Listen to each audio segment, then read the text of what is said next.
Magandang umaga mga lodi. Ito nga pala yung part 2 ng buhay probinsya mga lodi. Yan o. Kasi yung part 1 nasira kasi yung harvester. Bago natin simulan, patalastas muna tayo. Yan o. Puntahan ko sila guys. Ito inaayos na nila yung yung harvester mga lodi. Yan kasi nasira yung bearing. Yan o, si Bams Magpili Abraham. Yan. Buti na lang kasi magaling yung mga operator. Hindi lang sila operator sa pagdra-drive o sa pag-harvest. Magaling din sila mag-ayos ng harvester. Naka-plug pa mga lodi. Philippines.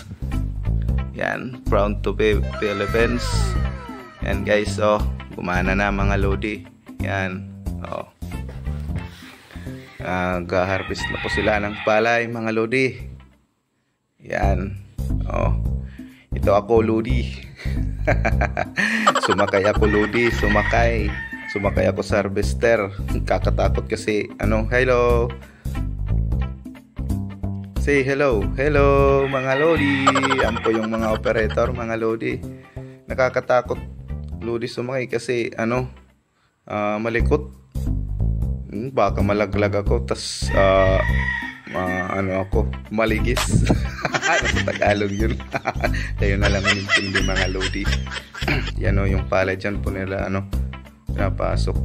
Yan, nagbuhat na po ako mga lodi. Isang sako paparating pa mga lodi.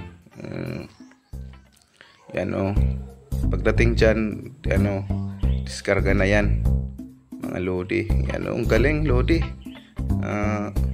Hindi ka na mahihirapan mag-ani mga lodi kasi makina na po yung yung nag-aani. Yan pero kawawa din yung mga nag-uuma din mga lodi. Kasi hindi na po sila nakakapag-ani dahil sa naimbentong harvester. Yan, dyan po namin linalagay mga lodi.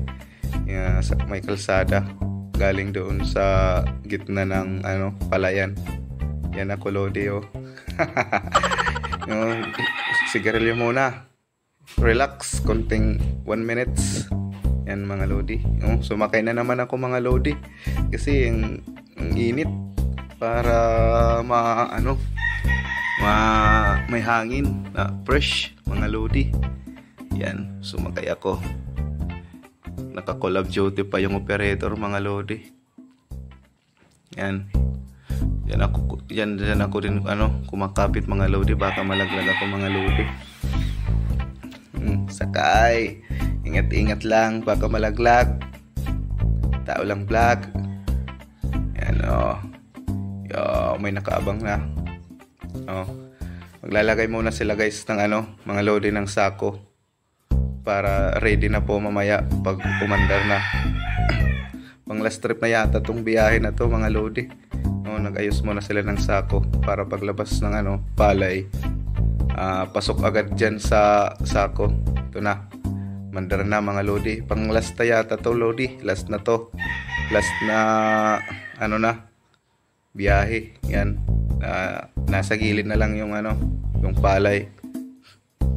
Yan binabalik-balikan na lang mga lodi kasi hindi pwede diretsuhin, baka madiretso yung mga puno.